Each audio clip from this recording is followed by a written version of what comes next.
नमस्कार, मैं हूं नेहा शुक्ला। भारत जैसे देश में निजीकरण क्यों किया जा रहा है?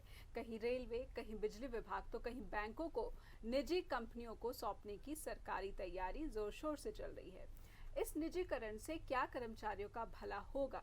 क्या जिन विभागों को बेचने की कोशिशें हो रही हैं, निजी हाथों में जाने से वो ज्यादा मुनाफा कमाने लगेंगे? और क्या हमारे देश का कानून ऐसे बदलावों की वकालत करता है? आज 16 आने सच में हम इन सब सवालों के जवाब टटोलने की कोशिश करेंगे हमारे आज के मेहमान मनप्रीत सिंह जी के साथ। मनप्रीत जी लीगल एक्सपर्ट हैं।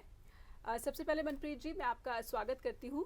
मनप्रीत जी, मेरे जहन में ये सारे सवाल आ रहे थे जब मैं इस शो की तैयारियों में लगी थी, और मुझे लगता है कि आम नागरिक जो है वो भी इन सवालों से जूझ रहा होगा, वो भी इन सवालों के जवाब तलाश रहा होगा।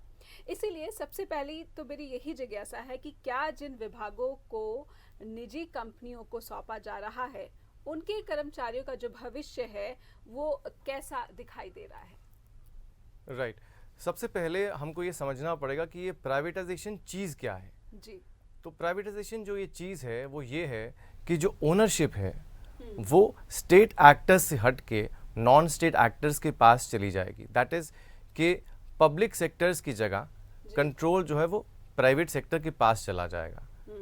तो जब उनके पास चला जाएगा तो एक नॉर्मल जो हमारी अंडरस्टैंडिंग है कि जब भी कोई बैंक या कोई भी ऐसा सेक्टर जब वहाँ पर प्राइवेट सेक्टर आ जाता है तो हमारी ये धारणा है, हमारा ये बिलीफ है कि वो ज़्यादा जो है बेटर परफॉर्मेंस करते हैं, बट उनकी प्राइस हाई होती है। ये हमारा एक बिलीफ है और उसी बिलीफ पे हम लोग जो है इस चीज़ को चैलेंज नहीं करते। बट आपका जो क्वेरी है वो बहुत रेलिवेंट क्वेरी है, क्योंकि अगर अभी आप देखते हैं so it is not just the electricity department. आप जिधर भी देखेंगे, आप रेलवेज देखें, आप एयरपोर्ट देखें, आप पोर्ट्स देखें, कोल, पेट्रोलियम, ये जो सारी जगह हैं यहाँ पर प्राइवेटाइजेशन पहुँच गया है। बट ये पहुँच क्यों रहा है हमको समझना ये पड़ेगा। अब पहुँच तो रहा है पर हम पहले एक बार स्ट्रैटेजी समझ लें।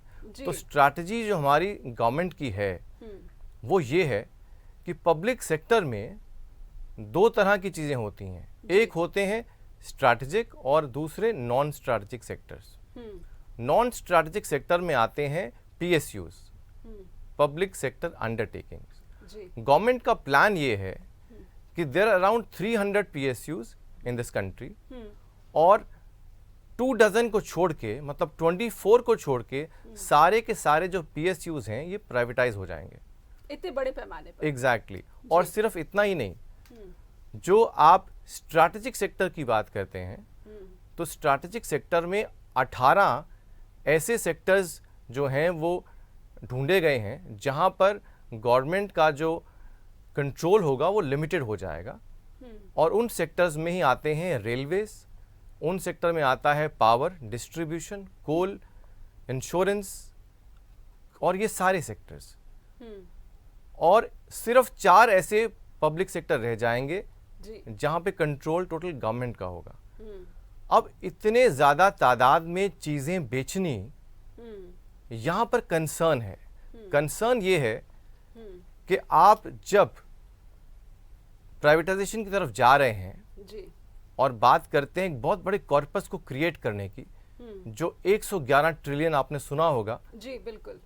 तो इस कॉर्पस के लिए अगर आप बेच रहे हैं तो जहन में सवाल ये उठता है कि आप तभी अपना सामान बेचते हो घर का जब आपका जो है और जो आपने रखा होता है बैकअप वो खत्म हो चुका हो। So is it that our economy is in that situation that India is being forced to go in for such a high level of privatization? ये है क्वेश्चन जो समझना पड़ेगा हमको और आपको, मेरे व्यूअर्स को, कि इस लेवल की प्राइवेटाइजेशन हमारे देश में हो क्यों रही है। जी, एक सवाल यहाँ पर मनप्रीत जी मैं आपसे पूछना चाहूंगी कि जिस तरह से हमारे माननीय प्रधानमंत्री ने कहा था कि ये प्राइवेटाइजेशन जो है ये समय की दरकार है। पिछले 50-60 सालों पहले जो ये पब्लिक सेक्टर आए थे वो इसलिए लाए गए थे ताकि उस समय जो थी भारत की स्थिति थी वो अलग थी। आर्थिक स्थिति को सुधारने के लिए सरकारों को ही यहाँ पर जो था वो बड़े स्तर पर काम करना था, सरकारों को ही अपना जो है अधिकार इन सभी सेक्टर्स पे रखना था। लेकिन अब वो दलील दे रहे हैं कि अब ज़माना बदल रहा है, हमें खुद को मॉडर्नाइज करना है, और ये जो सरकारी विभाग हैं कहीं ना कहीं ये मुनाफा नहीं कमा पा रहे हैं, और सरकारें जो हैं इनको ढोने का काम कर रही है। खर्चा ज़्यादा हो रहा है लेकिन ना मुनाफा हो रहा है ना ही अच्छा काम हो रहा है। ये जो है मेरे ख्याल से प्रधानमंत्री जी का दावा है। ओके तो अभी मेरा सवाल ये है कि क्या ये जो प्राइवेटाइजेशन है, देश में ऐसे हालात हैं कि ये इस चीज़ को बर्दाश्त कर सकता है? ओके राइट, इसको समझाने के लिए थोड़ा सा आपको मैं पीछे लेके जाता हूँ। 1991 में जब मनमोहन सिंह जी फाइनेंस मिनिस्टर थे तो उन्होंने लिबरलाइजेशन शुरू किया था। लिबरलाइजेशन का क्या मतलब होता है कि कुछ प्रोसेसेस जो हैं गवर्नमेंट लिबरलाइज कर देती है ताकि कुछ सेक्टर्स में जहां पर पहले सिर्फ पब्लिक सेक्टर काम करता था वहां पर प्राइवेट सेक्टर भी आ पाए। तो ये जो लिबरलाइजेशन है या कमर्शलाइजेशन है या कॉर्पोरेटाइजेशन है, ये सारी चीज़ें जो हैं ये होती हैं पहले और बाद में आता है प्राइवेटाइजेशन। पर उस टाइम बिकॉज आप जानते हैं Manmohan Singh ji was an economist and a very intelligent economist, तो उन्होंने उतना ही किया जिस चीज़ों की वजह से हमारी उस टाइम की इकोनॉमी जो है वो स्टेबलाइज हो गई, जॉब क्रिएशन हो गया और हम लोग बेहतरी की तरफ चल पड़े। बट इस सिचुएशन में जब हम बात करते हैं कि सब कुछ हम प्राइवेटाइज कर दें तो हम एक चीज़ जो भूल जाते हैं वो है कि 22% of the Indian population is living below the poverty line. और पावर्टी लाइन को अगर मैं डिफाइन करूं तो एक 1000 अप्रॉक्सीमेट रुपीस एक महीने में जिनकी इनकम है वो लोग हैं जो पावर्टी लाइन के नीचे हैं। तो वो 22% ऑफ द इंडियन पॉपुलेशन जिनके पास सिर्फ इतना ही पैसा है गुजारे के लिए, उन लोगों को जब आप हर चीज़ में प्राइवेटाइजेशन दिखा दोगे तो वो उनके भले के लिए कैसे है। और इकोनॉमिक्स के जो फिलोसफर्स हैं जी, उनकी जो फिलॉसफीज हैं, अगर मैं उनकी बात करूं तो एक बेसिक सिंपल सा फंडा ये होता है कि जो देश जितना इकोनॉमिकली स्ट्रांग होता है उन देशों में फिर डेमोक्रेसी आती है, और जिन देशों में इकोनॉमिक्स आपकी इकोनॉमी जो है वीक होनी शुरू हो जाती है वहां पर पार्शियल डिक्टेटरशिप या डिक्टेटरशिप आ जाती है। अब ये जो लिंकेज है आपको बड़ा अजीब लगेगा सुन के, पर ये एक फैक्ट है और ये हिस्टोरिकल फैक्ट है। जितने भी डिक्टेटर्स आए हैं, चंगेज खान से लेके ईदी अमीन युगांडा में आए थे, फिर एडोल्फ हिटलर आए जर्मनी में, स्टालिन आए, मसोलिनी आए इटली में, सद्दाम हुसैन आए इराक में, जितने भी डिक्टेटर्स आए जी 1930 में एडोल्फ हिटलर ने भी प्राइवेटाइजेशन की बात करी, मसोलिनी ने भी करी इटली में, सद्दाम हुसैन ने भी करी। रीज़न क्या था कि जो भी डिक्टेटर या डिक्टेटोरियल वे से सरकारें चलाना चाहता है उसका एक ही प्रिंसिपल होता है, appeasement of the elite and repression of the masses. वो इलीट्स को खुश रखना चाहता है ताकि कुछ भी हो जाए, अगर इलीट उसके पास हैं तो उसको हमेशा फाइनेंशियल सपोर्ट मिलती रहती है और उसकी सरकार चलती रहती है। अब सेम सिनेरियो को अगर हम इंडिया में देखते हैं तो हम बड़ी एक अजीब चीज़ देखेंगे कि कुछ कॉरपोरेट हाउसेस को ही हम देखते हैं कि ऊपर ले जाया जा रहा है। जहाँ पर भी कुछ होता है वही पर्टिकुलर कॉरपोरेट हाउसेस जो हैं उनको ऊपर बढ़ाया जा रहा है जी बट वो लोग एक डेवलपिंग कंट्री में जो मुसीबत में हैं जी और अगर हम बात करें इन प्राइवेट प्लेयर्स की तो मैं आपको एक एग्जांपल देना चाहूँगा। 2012 में जी एक रिलायंस इंफ्रास्ट्रक्चर ने एक प्रोजेक्ट था दिल्ली में जो एयरपोर्ट मेट्रो का प्रोजेक्ट था। जी जुलाई में उन्होंने इस प्रोजेक्ट को अबंडन कर दिया 1 साल काम करके, और उसको अबंडन करने का उनका रीज़न ये था कि दे वर एक्सपेक्टिंग कि अराउंड 44,000 लोग जी वहाँ पर ट्रैवल करेंगे और उन्होंने उसकी प्राइस रख दी थी टिकट की 150 rupees.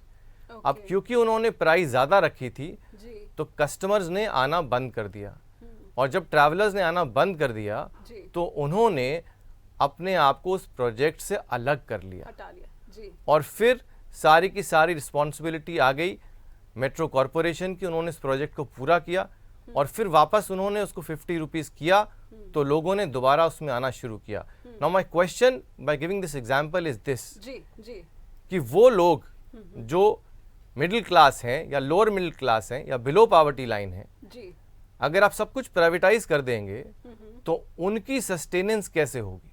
That is my question. तो आप ये मानते हैं, आपने जो अभी उदाहरण दिया उससे तो ये लगता है कि चंडीगढ़ में जो बिजली विभाग का यहाँ पर निजीकरण किया जा रहा है तो इसमें कर्मचारियों का तो बिल्कुल ही ख्याल नहीं रखा गया है। आप यहाँ पर ये पाते हैं? बिल्कुल सही बात है। मैटर सब जुडिस से मैं बहुत डिटेल में तो नहीं बात कर सकता, पर मैं आपको इतना बता दूं कि ये जो इलेक्ट्रिसिटी एक्ट है 2003 का, जी 2014 के बाद अटेम्प्टेड होने शुरू हो गई, इसमें चेंजेस अमेंडमेंट्स की कोशिश करनी शुरू कर दी गई 2014 में, 2018 में, 20 में, 21 में और 20 में 3 यूटीज चुने गए, जिसमें एक था चंडीगढ़, दूसरा दादर नगर हवेली और तीसरा दमन एंड दीव। और एक प्रोजेक्ट जिसको हम जैसे पायलट प्रोजेक्ट कहते हैं शुरू किया गया और बोला गया कि भाई ऐसा है कि हम लोग बिड्स टेंडर करेंगे और प्राइवेट प्लेयर्स को हम इनवाइट करेंगे कि वो आकर कंट्रोल लें और आगे चलाएं। जी अब जब ये बिड्स टेंडर की बात हो गई और बिड्स टेंडर हो गए और प्राइवेट प्लेयर्स आने शुरू हो गए, जी तब एक पीआईएल फाइल होती है मुंबई हाई कोर्ट में और एक चंडीगढ़ में होती है।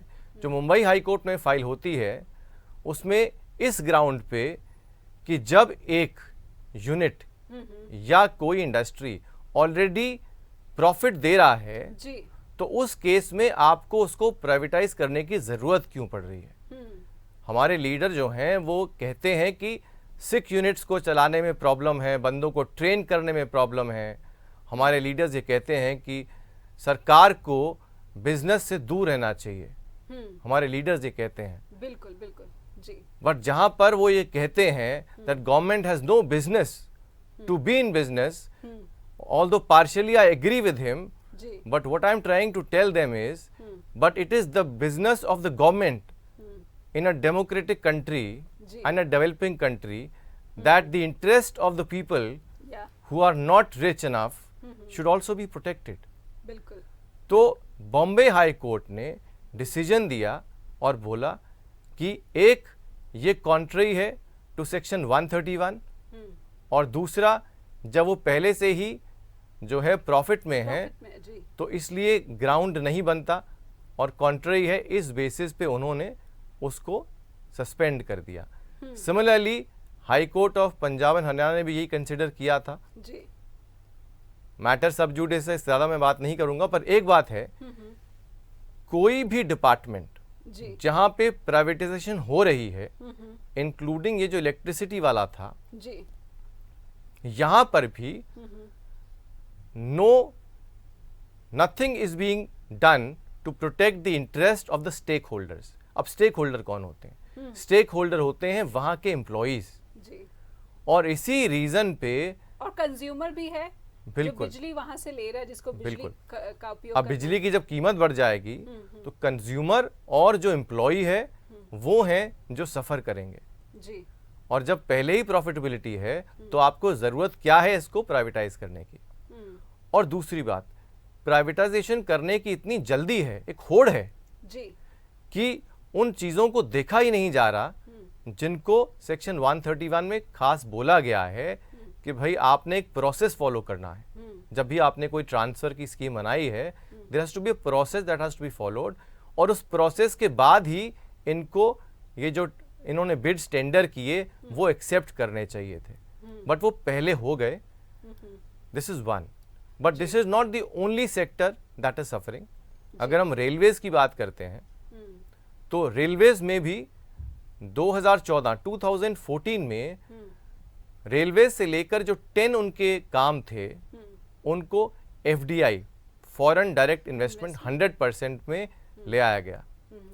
लाने के बाद उसके बाद क्या हुआ कि रेलवेज़ को कहते कि भाई इसका तो नुकसान हो रहा है, जबकि एक जो इकोनॉमिस्ट हैं मिस्टर अरविंद सुब्रमण्यम, उन्होंने कहा था कि फैक्ट ये है कि अगर आप रुपया 1 डालते हैं रेलवेज में तो आपको वो इकोनॉमी में ₹5 देगा, बट वो उनका अपना व्यू हो सकता है। जी। पर 2017 में क्या हुआ कि बजट के दौरान ये बोला गया कि रेलवे बजट और यूनियन बजट को क्लब कर देते हैं। मतलब ये कि रेलवेज को अब जो है सपोर्ट दी जाएगी, उनको फंड्स दिए जाएंगे ताकि वो दोबारा से जो है आगे चल पड़े। बट आने वाले सालों में क्या हुआ, 2019 में क्या हुआ और 20 में क्या हुआ कि वो फंडिंग बहुत कम कर दी गई और उसके बाद एक प्लान तैयार किया गया। और ये जो प्लान था, रेल प्लान जो बनाया गया, जी। उस प्लान को समझिएंगे आप जब, तो आपके सारे डाउट्स क्लियर हो जाएंगे। उस प्लान में ये बोला गया कि 2031 तक सारी फ्रेट ट्रेन जो हैं वो प्राइवेटाइज हो जाएंगी। और सिर्फ इतना ही नहीं, 30% of all the railway stations, जो टोटल 750 हैं हमारे देश में, जी। वो प्राइवेटाइज हो जाएंगे। उसके साथ साथ जितने एसी कोचेज हैं, एसी ट्रेन्स हैं, वो प्राइवेटाइज हो जाएंगी। पर जो भी एसी कोचेज और एसी ट्रेन्स नहीं हैं, जहां पर आम लोग ट्रैवल करते हैं, वो रेलवेज ही देखेगा। तो रेलवे कोचेस जो एसी नहीं है, मतलब वो प्रॉफिट नहीं देते सरकार को, वो रेलवेज रखेगा। रेलवेज के जो ड्राइवर्स हैं, टीटी हैं, वो सारा काम भी रेलवेज देखेगा। जो टिकट्स है डिपार्टमेंट है, वो भी रेलवेज देखेगा। और रेल्स की मैनेजमेंट भी रेलवेज देखेगा। तो रेलवेज को टेक्निकली उन्होंने वो part of the entire piece दिया है जहां से उनको प्रॉफिट मिलना नहीं है। तो अगर उनको प्रॉफिट मिलना ही नहीं है, तो उस रेलवेज को बचाने के लिए जो उन्होंने उसको पार्शियली प्राइवेटाइज किया, जी। उससे रेलवेज को तो कोई फायदा होने वाला नहीं है। तो फाइनली क्या होगा कि रेलवेज जो है वो एक रिडंडेंट डिपार्टमेंट बन जाएगा। तो आपने ये रेलवे को तो ये जो तस्वीर आपने दिखाई है वो तो साफ लग रहा है कि ये आम धीरे धीरे ऐसा दिन हमारे देखते देखते शायद वो आ जाएगा कि आम लोग जो है रेलवे की जो सर्विसेज जो सुविधाएं हैं शायद वो अवेल ही नहीं कर पाएंगे, जो गरीब है, जो बेरोजगार है। अभी बेरोजगारी की जो स्थिति है पूरे देश में, मैं फिर से चंडीगढ़ बिजली विभाग की तरफ ही ले आना चाहूँगी आपको, क्योंकि यहाँ पर 100% जो पूरा का पूरा डिपार्टमेंट है, ना सिर्फ डिस्ट्रीब्यूशन का बल्कि ट्रांसमिशन भी उसमें जो कर्मचारी आरोप लगा रहे हैं, जो इसका विरोध कर रहे हैं, यूटी पावरमैन यूनियन, तो उनका ये कहना है कि 100% जो डिपार्टमेंट है उससे ही प्राइवेट हाथों में सौंपा जा रहा है। तो ये एक तरह का एक्सपेरिमेंट है, जो पहले से ही बेरोजगारी की स्थिति है पूरे देश में, उसमें इस तरह का एक्सपेरिमेंट जो है वो कितना भयावह जो है वो लग रहा है। फैक्ट्स की अगर बात करें तो आप जानते हैं कि कोरोना टाइम में बहुत सारे लोग जो हैं ऑलरेडी बिलो पॉवर्टी लाइन जा चुके हैं। मैंने आपको पहले ही बता दिया है कि कितने ज्यादा लोग हैं जो हमारे देश में बिलो पॉवर्टी लाइन हैं। उसमें एमएसएमईज तो जो हैं वो काफी ज्यादा सफर कर रही हैं। बिल्कुल सही बात जी, है। जी। This is the only reason जो हमको सोचने पे मजबूर करता है, और मेरे व्यूअर्स को भी सोचना पड़ेगा कि ये जो प्राइवेटाइजेशन कर रहे हैं इसका मकसद है क्या। जी। इसका मकसद एम्प्लॉयमेंट तो हो नहीं सकता जी। क्योंकि ये कोई भी कंडीशन लगाते नहीं ऐसी जो भी प्राइवेटाइज कर रहे हैं कि इन बंदों को जो वहां पर एम्प्लॉयज हैं उनकी नौकरी बचे। तो जब वो प्राइवेटाइज हो जाएगा तो फिर तो जो मालिक होगा वो ही अपने बंदे रखेगा, अपने मन चाहे लेबर पे रखेगा। एग्जैक्टली। तो इतने लोग, और मैंने बताया कि आपको सारे जो नॉन स्ट्रैटेजिक हैं उनमें से 300 में से 24 छोड़ के सारे प्राइवेटाइज हो जाएंगे। तो आप इमेजिन करिए कि हमारे देश में क्या हालत होगी अनएम्प्लॉयमेंट की, हम किस तरफ जा रहे हैं, ये सोचने वाली बात है। और मैंने आपको बताया हिस्ट्री से जी कि हो क्या रहा है कि जहां पर भी डिक्टेटोरियल रूल होता है वहीं पर ऐसी चीजें होती हैं कि सिर्फ एलिट्स का सोचा जाता है। मैं यहां पर कोट करना चाहूंगा, विलियम ड्रमंड एक फिलोसोफर थे, उन्होंने बोला था कि he who is not willing, जो बंदा बात करने के लिए तैयार नहीं होता, तर्क करने के लिए, जी, is a bigot. He who will not is a fool, and he who dares not is a coward. अब समझने वाली बात यह है कि आज के टाइम में जी, रेलवेज वाले आवाज उठा रहे हैं, पावर कॉरपोरेशन वाले आवाज उठा रहे हैं, बैंक्स वाले आवाज उठा रहे हैं जी, फार्मर्स आवाज उठा रहे हैं, ये सब आवाज उठा रहे हैं, पर ये सोचते हैं आवाज उठा रहे हैं जी, बिल्कुल ये सोचते हैं कि ये सब अलग अलग हैं, पर फैक्ट ये है कि ये सब जो लोग हैं और ये जो हो रहा है ये सब आपस में चीजें जुड़ी हुई हैं।